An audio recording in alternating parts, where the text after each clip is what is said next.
All right. It looks like we're live. That was a little bit of a delay on my side. Welcome to the Golf Podcast Live with Raph and Mike. This is episode number 96. Today we've got a special guest. He's the co-host of the Golf Show on 680 The Fan, Chris Mascaro. Welcome to the show. Hey, thanks for having me. I appreciate being here. Yeah, happy you could join us, Chris. Looking forward to picking your brain. Thanks. Great to see you, Mike. What a great weekend. We got Taylor Pendrith. Obviously, Mike and I are Canadians. We're really proud of Taylor Pendrith breaking through on his first victory at the CJ Byron Nelson. Brooks Koepka wins in Singapore on the Live Tour with everything surrounding the PGA Championship coming up at Valhalla. It looks like it's going to be pretty exciting, as well as Scott Dunlop. I got to mention, wasn't expecting to play this week, and after receiving a sponsor's exemption at the Insperity Invitational, he ends up getting his second Champions Tour victory. So really happy for him. Chris, tell us a little bit about yourself. We're on a number of audio and video platforms. Some people may not know who you are. So tell us about what you do and some of the guests you've had on. Yeah, so I co-host, as you mentioned at the beginning, the golf show here on 680 The Fan in Atlanta, along with Brian Katrick and J.R. Ross. And Sunday mornings from 9 to 10 a.m. Eastern Time. You can find us on 680thefan.com. Wonderful show. Very lucky to be a part of it. Brian Katrick has become a wonderful friend over the years. People will know Brian from his show on Sirius XM, Katrick and McGinnis on Tap. So he and I have become friends ever since he joined me on my podcast, Next on the Tee. And so I've been on that show now. We're getting close to about a year and a half. So very blessed to be a part of that. And then Next on the Tee is my podcast. I've been doing it for 11 years. This is season number 11 for the show. And as you guys have had a lot of Champions Tour guys, that sort of, look, I'm 59 years old and I've loved the game since I was 12, and Jack Nicklaus is my hero, and Gary Player. And I've been very fortunate to have Gary Player has become a wonderful friend each and every year. He's joined me over those 11 years to talk about whether it's typically right before the Masters. So we get to there you go. And,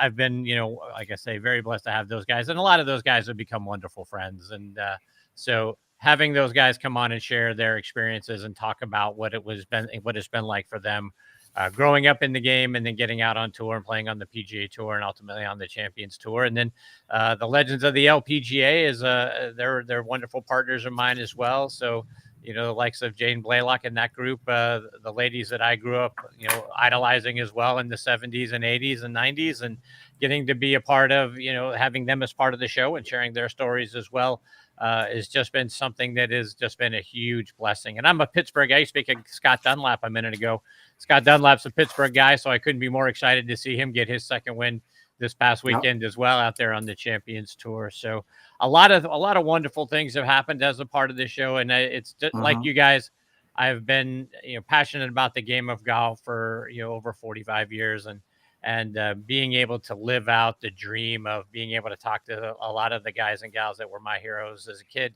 has just been a huge blessing for me. So this show has been great to me. Brian Katrick has been great to me on 680 The Fan. So I'm just a very happy guy. Like, how thrilled are you to have Gary Player come every year? That is unbelievable. Like, is there any story he's told you that stands out that you could share with us? Well, I mean, having Mr. Player as a part of the show. Look, he was on the very first show in this, and I'll digress for just a second for you. I've done a football podcast, Thursday Night Tailgate, for a bunch of years as well. Started out doing a baseball podcast for the Boston Red Sox. And our show got picked up by the Armed Forces Radio Network. And at the end of baseball season, when we went into football, and then shortly after football, I asked those guys if I could do a golf show. And they sort of laughed at me and patted me on my head and said, Chris, who's going to listen to golf on the radio? A golf show on the radio. So they sort of gave me a 1 week pass. Like, look, all right, we'll let you do one, and then we'll see how it goes. Well, fortunately, in episode number 1 was Gary Player and Billy Casper, and it ended up being the third highest rated show of the week, and kind of the rest is history. But getting back to your question, having Gary Player come on and be a part of the show and talking about his experiences, particularly, like I say, at Augusta National, but we talk about other things as well. And his friendship over the years with Jack Nicklaus, with, Mr. Palmer, when Mr. Palmer was alive, and the big three and all of that sort of thing. To hear him tell the stories of, the early days in 61, 62, when he and Palmer went back and forth and essentially handed each other the green jacket in 61. You'll remember Arnold Palmer double bogey the last hole to give it to Gary Player. And then Gary Player the following year has a couple of stroke lead going into the back nine. And on 16, he's got a birdie putt with a couple of stroke lead. And Arnold Palmer is, on the back right. He kind of pushed his shot back there. And Gary's caddy said to him, "We got him now." And then the next thing you know, Mr. Palmer chips in for birdie, and Gary misses his birdie putt, and Arnold Palmer would go on to win that. So, and that's golf, right? I mean, sometimes you think you've got the game figured out, and you've got something sewn up, and you can never count on your opponent or your playing partner not doing something spectacular. And when you're the caliber of Gary Player and Arnold Palmer and Jack Nicklaus, a lot of times that happened to you, and it happened to Nicklaus with Tom Watson. So all those things, to hear those stories and what went through their minds, and Gary famously tells a story when he won his second green jacket in 1974. He goes to the 17th hole. He's playing against Dave Stockton, and it was one of my favorite videos. You can go out there and find it on YouTube. He hits his second shot to that 17th green, stamps down his divot, walks over to the bag, throws his club down onto the bag. The ball still hasn't landed on the green yet. And he's walking and he knows it's perfect, and it lands 6 inches from the hole. He'd go in and tap in and go on to win that second green jacket. So to hear what that's like, to know that I've put the nail in the coffin, ball still hasn't landed yet, but I know it's going to be good. And to have that kind of confidence and that sort of feeling, and to, talk about what's it like walking up the 18th hole at Augusta National, knowing you're going to win. We talk about him at the time becoming the oldest champion in 1978 when he won at 42 years old, playing alongside a young Seve Ballesteros, and hearing how, at one point in that back nine, Seve just started rooting him on, right? To have the kid, tell him, what a hero he is to Seve Ballesteros, and Seve hugging him on the 18th hole. Now, look, Gary came from 7 strokes back, so there was a lot of golf behind him. But at that point, having the lead and really knowing you're probably going to win this thing, and having Seve hug you on the 18th hole, what a feeling. It's stuff like that I'm never going to know what that feels like and what those experiences are like. But they kind of help me live it through their eyes, to see it through their eyes and what they were experiencing. Those are the things that I'm looking for when I'm talking to these guys and gals, right? Help me understand, what did that feel like for you? What's it like, walking up an 18th fairway, knowing you're about to win a major? What's it like to stand over a 4-foot putt, knowing you got to make it, whether it's make it to win, make it to go to a playoff, or just make it to go on. Some of these guys and ladies, you're trying to make a living, right? When you're first coming up on tour, and to stand over a 4-footer, that's the difference between making any money at all, because making the cut, as we all know, you get nothing, or at least you didn't used to get anything if you didn't make the cut. So when you're trying to get to the next stop, and look, golf isn't free, right? I mean, PGA Tour life isn't free. You've got to be able to pay the bills. And if you don't make that 4-footer, now all of a sudden your caddy's money, your expense money, the hotel that you're about to go check out at is looking for, where's my money? And you got to cough up, $2,000, $3,000, $4,000 for the week. That 4-footer suddenly isn't so easy to make. So, I completely understand, Chris. I mean, we talked to ESPN's Michael Collins last week, and we talked about this specifically on how things cost. And certainly, Chris, I understand where you come from with the radio. I mean, 17 years ago, 18, I started my own radio show on CJAD 800 AM in Montreal. And it was a tough go to get any sponsors and getting it produced and getting a co-host who could help me navigate through, the plethora of things that I need to understand to do, live talk radio. And then, funnily enough, it was called simply The Golf Show. And marketing genius. and to your point, the guests are the most incredible experience for us as well. being in golf for so long. Whether it was John Cook talking about all of his experiences throughout the years, or someone who's a newbie on the Champions Tour like Rob Labritz and his perspective on what he thinks about everything. So, we're blessed to do the show and meet new people, have new networks. But turning to this weekend, Chris, we have a guy named Taylor Pendrith who's been knocking at the door for quite some time. A Cantor and Corn Ferry grad, Kent State University graduate with, at the time, I don't know if too many people know this, but Corey Connors and Mackenzie Hughes were both, his teammates. He's not a young gun like some of the guys. He's 32. And back in the day, the 30s were the age where you kind of matured as a golfer. And I think that's kind of where he plays into, where that golfer, he's coming into his own, into his 30s, even with his slightly retro swing, very upright at the top, comes on the inside afterwards. And, it's his highest ranking now, official world golf ranking 58th. Makes his home now in Palm Beach Gardens, Florida, like many golfers do in Jupiter and Hope Sound, originally from Richmond Hill. Your thoughts on him winning this weekend and what this means? Yeah, so for him, first of all, very happy for him. I love the guys that continue to have the faith in themselves and to go through the grind and all that sort of thing and not give up. That's a fantastic story for a kid that, like you say, 30 something years old and didn't when things weren't going his way over the years, he didn't pack up his bag and go home. Like in that third round on Saturday, back-to-back eagles on 5 and 6, chips in for another eagle. How great is that to watch and to see this kid start to mature and give himself opportunities to then further his career and that sort of thing, get the exemptions. Now he's able to play in more and more events and get those invitations and earn a spot that you earn his exemption. So I love the idea of a guy that's a grinder and has been grinding out on tour for years and not, like I say, not packing it in and going home.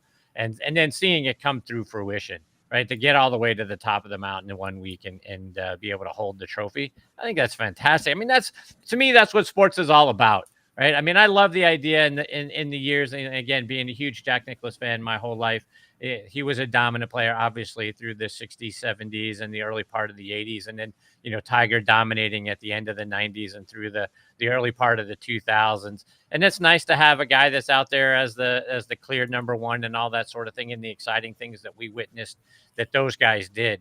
But on top of that, though, I like to see the guy that comes from out of nowhere and realizes his dream or her dream. I think that is what makes sports what it is, right? I mean, you can't predict it from week to week. And seeing somebody do that, to me, is really joyful. I revel sort of in watching those people get to get to the fruition of their dream, even if it's only for 1 week. But I think that's wonderful. I'm so happy for him. It opens up a lot of doors, Right. and you can't help but empathize for him. He's watching. I'm going back to that chip short of the green, and an inch to the right, he gets a drop, and gets to clean his ball. But he's tough stance, awkward up and down, and he pulls it off. And a little bit of luck with Cole's, faltering coming on off of the greenside bunker area. But that's golf. Again, all this stuff happens. There's no guarantee that these guys are just going to hit career shots every time. And he didn't get that putt in, which is 7 or 8 feet. There's no guarantee on a putt of that length. Right. And Taylor just got that swing of the momentum and pulled it off. And, what a day for him and for Canada. Mike Weir's got to be looking very closely at that performance this week. Yeah, for sure. I mean, look, as the President's Cup captain, right? I mean, you want somebody like that on your team. Now, we've got a few months, and there's a bit of recency. We saw that last year with Lucas Glover not making it on the U.S. team, even though he won back-to-back weeks. But you're right. Weir's got to look at somebody like that. We want the nation of Canada, right, behind not just the captain but the team. And here's an opportunity to really, to wave that flag. So I'm sure that's going to be something he's not going to forget. Yeah, don't get me started with Glover. So I'm not going to talk about that. Back on Pendrith, I'm really excited about his chances. A lot of people don't know too much about Pendrith. You know, in September 2022, he did qualify for the international team, just didn't have a good run. He had 4 losses. He lost all 4 matches. But, of course, the Americans were on fire, as they usually are during the international. He had a T2 best finish in 2022 at the Rocket Mortgage Classic. He has not played in the Masters or the Open, but did have a T23 at the U.S. Open and a T29 last year in the PGA Championship, which brings me to the PGA Championship now. Pretty exciting. It is going back to Valhalla Golf Club in Louisville, Kentucky, that is, May 13th to 19th. With Koepka, the reigning champion, coming off a win this weekend as well on LIV. So a few things to connect here. Guys, your thoughts on, maybe picks and people you think are going to play well. Taylor coming off his win and Koepka coming off his win. This is a pretty exciting time in golf for many reasons. Yeah, so my 2 cents on it is, as we've seen, Brooks Koepka's won 3 of these things over the last few years, right? So you can never count him out. And the fact that he went out there and won on the LIV Tour, say what you want about the competition or what a LIV event is like. A win is a win is a win.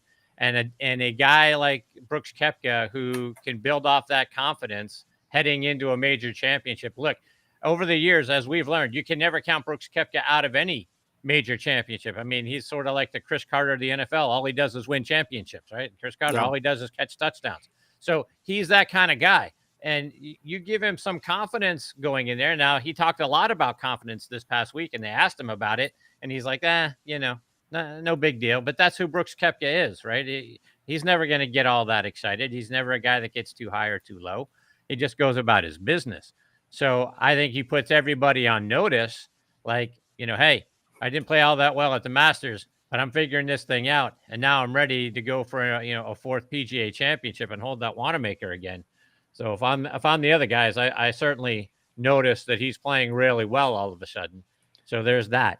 And, look, there's a lot of great golf being played on the PGA Tour and out on LIV for that matter. And when we think about the guys going into this thing, look, if you're picking against Scotty Scheffler, also in any major, you need to think hard about why.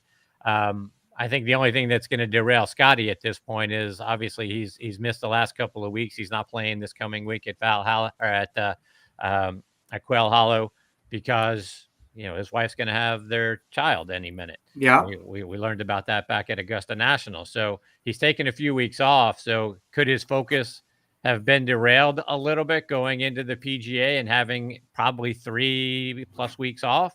And still, if we're all praying that she has a healthy baby and we can move on and we can get Scotty back out there in time. But if he's able to play, look, there's nobody striking the ball better. I mean, the guy's won 4 of his last 5 tournaments and the one he didn't when he finished second. Yeah. So amazing. Yeah. Yeah, he's unflappable, with knowing the kid's coming and he's on a very short leash. Like for him to play the Masters and then the Heritage is unbelievable. You think he would have just went after the Masters, went home and waited for the child. But he's also lucky to have a supportive wife who's like, no, get out there, go play. Yeah. It's pretty amazing. All right, guys, next segment really quickly because we got so much to cover. I would love to talk about picks. So as I'm speaking, think about your picks for the PGA Championship. This segment is brought to you by Mike Dickson at Lagmaster Sports, some of the greatest teaching tools on the market, and Mike Kelly at Castilla Roofing in Tampa. Make sure you give Mike Kelly a call at Castilla Roofing. Look, guys, I've got 2 big picks. And it's no surprise that I'm going to pick JT, a local of Kentucky, obviously favorite. News is he's already out on the golf course taking a look at things at Valhalla. And, of course, Koepka. I'm a huge Brooks fan, because he shows up when you need to. Look at his first major championship, how he came out of the gates at the U.S. Open at Erin Hills. I just blew everybody away, and it's something to look at. So, guys, your picks, possibly for this event, and maybe a little bit of a why. Chris, you go ahead. Okay, well, if it's not going to be Brooks or Scotty, I'll tell you, here's a guy that I think is on the rise and is going to be around for a really long time, and that's Ludwig Oberg. That kid, we saw him at the Ryder Cup last year. He had never played in a major. The Masters was his first major ever, and he finished second. And if he doesn't bogey 11, who knows? But I love his makeup and I love his moxie. It just doesn't seem to bother him. I mean, out there in a final round of a Masters, and he's smiling his way around the golf course. He's hitting great shots outside of 11 and just playing fantastic golf for 4 days. Like I say, he's just a kid, and the not be, overwhelmed by the moment, not being intimidated by it being a major, and Augusta National and the Masters at that being your first go round in one, and just smile your way around it. And the way that he conducts himself, I think this kid's going to be really, really good for a really long time. I've wondered for a while if what we have seen in golf is Tiger handing the baton to the next guy. And is that Scotty? We saw Jack hand it to Tiger, and then Tiger is now going to be handing it to somebody else. It seems like it's Scotty Scheffler, but it wouldn't stun me if it's Ludwig Oberg. He's a fearless young kid. And look at the year from where he was a year or 18 months ago to coming on playing on the Ryder Cup. And he's had an unbelievable path. Raf, I echo you with Brooks. I find he has that gear for majors. As we all know, he's got the confidence and that sixth gear that he can jump into and rally it up for the majors. And I'm going to take another live player. I think John Rahm's going to, break out of the shackles and perform well at this PGA. Excellent. There's a number by the end of that tournament. It's like, I'm going with that today. Yeah, there's a number of guys, or I'm looking at Rory, Wyndham, Xander, of course, John Rahm. Let's not forget, what kind of a player he is. I love the Ludwig pick. I won't say his last name because I'm yet to figure out how to say it. Oberg. I think it might be Oberg, right? Right. And Victor Hovland. I mean, Victor Hovland, I'm not a fan of Patrick Cantlay, but I know he'll be around. Victor Hovland is up there in my picks. Guys, very quickly, one of the segments we do on the show here, Chris, is funny and embarrassing stories. So as I say those words and you think of golf or an experience that you've had with a guest or on the golf course, what's the first thing that comes to mind when I say funny and embarrassing? Wow, I don't know. I don't know that I've had an embarrassing moment. I mean, look, we've all hit bad shots. We've all hit, things that, I've picked a 6-iron out of the bag when I thought I was picking out a 9-iron, and the next thing you know, you airmail one over the green, or we hit hosel rockets and all of that sort of thing. I don't, from a crazy embarrassing moment, I don't, one doesn't leap to mind. I mean, look, I go out and play with my buddies, and we razz each other and all that sort of thing. I've been in the middle of some things where you get in your golf cart, you drive up, and all of a sudden a buddy of mine, hits a hosel rocket right at the cart, and we're ducking and jumping out of the cart. So the ball, as the ball goes whizzing through, that would have killed one of us if we weren't paying close attention. So Chris, that's very close to that's very close to a lot of the players that come on the show. They talk about hitting a spectator. Their the first experience knocking somebody out or somebody going away in an ambulance, they need to regroup and pick up. Later on, it's funny. Even Len Matisse talking about getting hit by Bryson's ball during the TPC Sawgrass Players Championship, and Brooks signing the ball, giving it to him, not realizing who Len was. And he auctioned. So things like that are always great. Yeah. And I guess we got just a few minutes left. Your thoughts on Anthony Kim? I'm bringing him up just because it's a feel-good story. It's a strange one. Obviously, he's gone through some hard times. Didn't play golf for over 12 years. ordered his first set online after getting back into the game, playing with his wife's clubs. Just got fitted a couple of weeks ago. Used the TrackMan for the first time in Hong Kong. Didn't know his numbers. He said in an interview during the Live tournament that the lofts and angles and shafts are so jacked right now. He's getting 20 more yards than he did back in the day. So many things to talk about this guy. Your thoughts about him coming into the game? Obviously, I'm a fan. Yeah, no, look, I'm a fan as well. I'm rooting hard for him. I want it to be an even better feel-good story. It's great that he's back, and we lost him for all of those years and wondered what happened and what was the real story and all of that sort of thing. And so it's great that he's out playing again. I want the real feel-good story. I want him to be amongst the top. He's obviously not fared all that well in these tournaments. So he's had a couple of good rounds, one good round a couple of months ago, and then one good round a couple of weeks ago. But I want to see him put it all together and, get whether he wins or not, but, get himself into a top 5 or a top 10 so that, the story doesn't become, look, I've been on whatever we're calling it now, Twitter, X, whatever it is, and had my share of social media battles with people making fun of him. And to me, I'm not about the negative and all that. So look, let's root for the guy.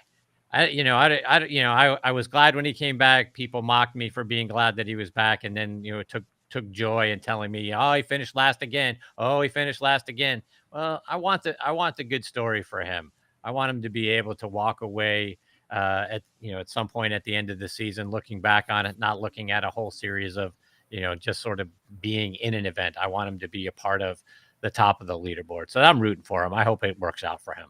Yeah, we feel the same. Like we were already fans of him years ago, so it's a shame to see him kind of fall off the face of the golf map. And it's naive of the haters to think that he was going to come out and just start winning, right away.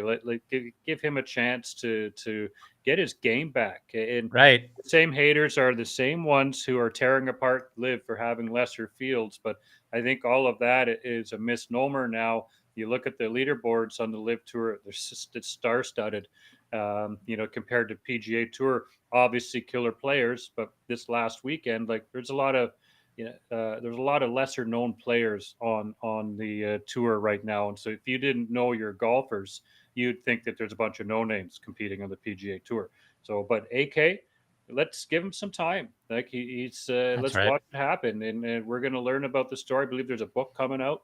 And we're going to learn about it. It's going to be fascinating. It sounds like it could be a Netflix series. Yeah, that's right. That's right. Yeah. He just launched his clothing line, and Faraday's been doing some great interviews with him, some walk and talks and sit downs. There's a documentary coming out as well. I think there's a lot more about the story of Anthony Kim that's going to surprise the golfing world. And, with golf being where it is right now, I think we're living sort of in a new golden age of golf with the reemergence of, all these tournaments and social media and all the players and all the stories. And with the purses going up and the LPGA growing and, Nelly Korda dominating, which is nice to see. We haven't seen the likes of an American golfer do what she's doing in some time. And, Annika Sorenstam was probably the only one that we've seen in recent days. Lorena Ochoa was another one, was great to watch. So great times for golf. I'm excited. We lived through the Tiger boom, which was, started in 1997, worked its way up to 2001. Then he had another role to go through the golfing world with his wins in 2007 and 8, and finally in 2019. Tiger's a whole topic in itself and a whole show in itself as well. Chris, tell us where we could hear you once again. I know you're next on the T.net, and you're at CT Mascaro on X, so people could follow you. What are your other tags, and where can we hear your show? Yeah, so you can find me on Instagram at CT Mascaro as well. The show is available on just about every podcast outlet that you have. In particular, I like to say I'm on triblive.com in my hometown of Pittsburgh. You can go on triblive.com and go into the local newspaper there, click on sports, and the show is right there on the homepage of the sports section. There's also a podcast network there, so you can find it there as well. But we're on Good Pods, Apple Podcast, Amazon Music, you name it. you can find the show available for you there. And then 680 The Fan and 680thefan.com is where you can find the golf show. You can find it as a podcast for after it's live, but we're live Sunday mornings from 9 to 10 a.m. Eastern time. Excellent. And everyone, don't forget to follow Chris on X and IG, and don't forget about us. We appreciate the engagement. Hit us up on YouTube. We need a little love there. We really are thankful for any of that. And shout out to our sponsors, Lagmaster Sports and Castilla Roofing. Don't forget to bug Mike Kelly in the Southern Florida area.